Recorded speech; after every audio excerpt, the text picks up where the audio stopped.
broken many bones and spent a number of months in the hospital recovering physically, if not recovering psychologically.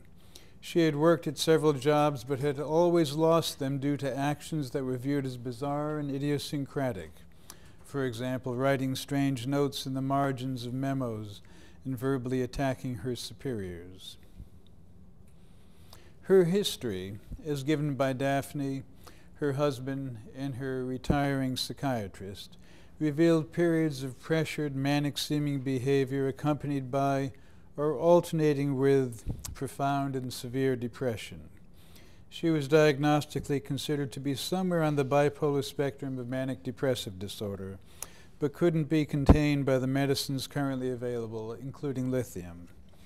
There was also the question of a schizoaffective quality because she seemed so disturbed and strange, at times hallucinating and talking to herself.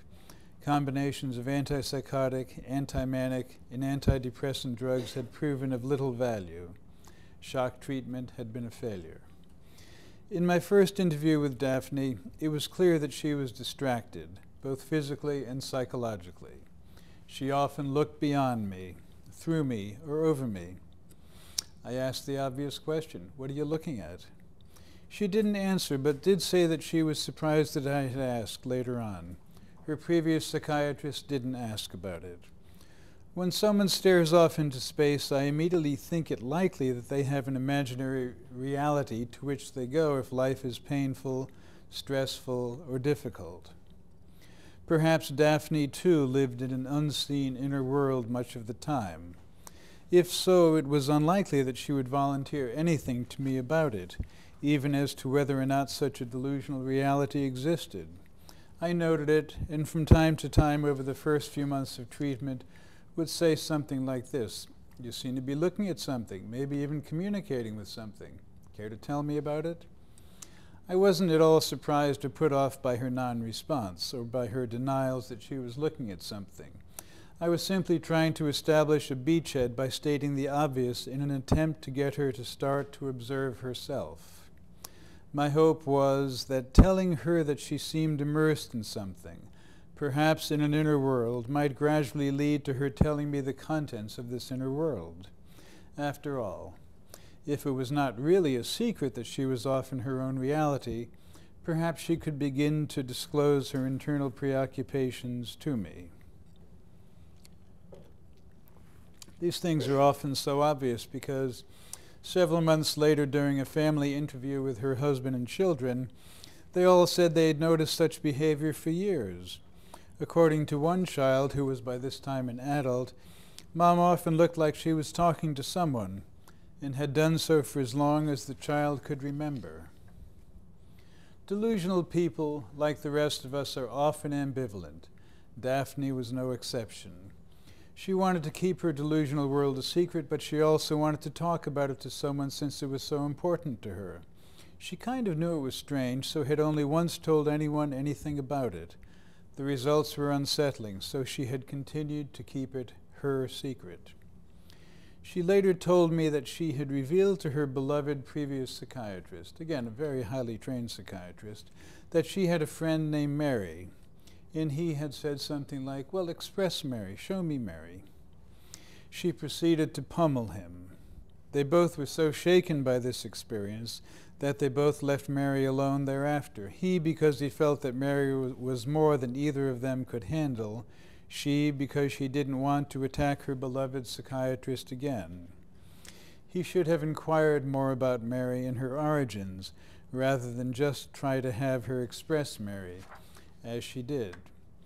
Years later, when I told him about Daphne's successful treatment, he was chagrined that he had not pursued his ample psychoanalytic understanding and taken a more thorough history of Mary.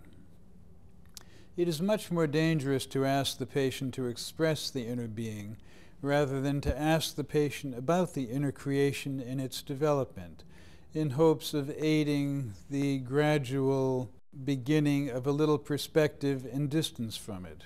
Once having let Mary out in such a way, the therapist should have pursued the course of taking a history of how Mary developed. Why was she so angry, and what was her life like? At this point, we had been working together for several months, now twice a week in my office. She was no longer in the hospital. Her family tried to look after her at home. She continued to look off into space. I continued to make comments about her seeming preoccupied and distracted, and kept wondering out loud who or what she was looking at. One day, in response to these observations, she said she was talking with Mary. Who was Mary, I asked. Mary is my friend. How long have you known Mary? Oh, since I was 3. This was just what I was waiting for. I quickly began to take a history of the origin of Mary. The following information about Mary was gleaned from the patient and from Mary. Obviously, it came only from the patient, but it's quite strategic at this point to treat an emerging delusional personality as if it is an existing reality. It's a simple enough thing to do, merely inquire about the imaginary person and his or her life history, habits, and relationships.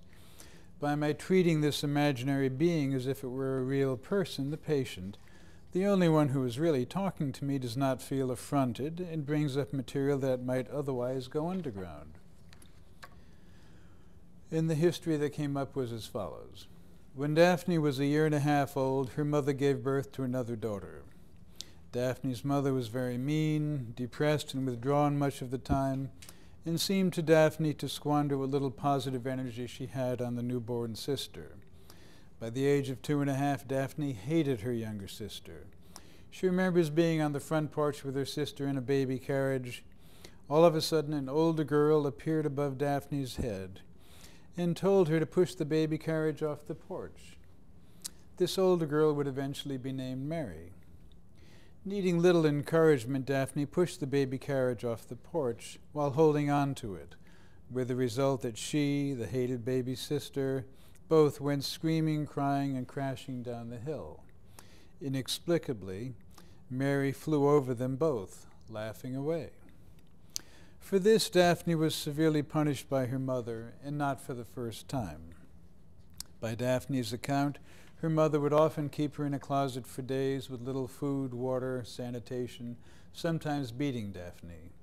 During these times, Mary, still unnamed, would regale Daphne with stories or laugh with Daphne at her mother, which only drove the mother into even more sadistic behavior. Daphne's internal maelstrom only worsened when her abusive, alcoholic father began to molest her when she was 4.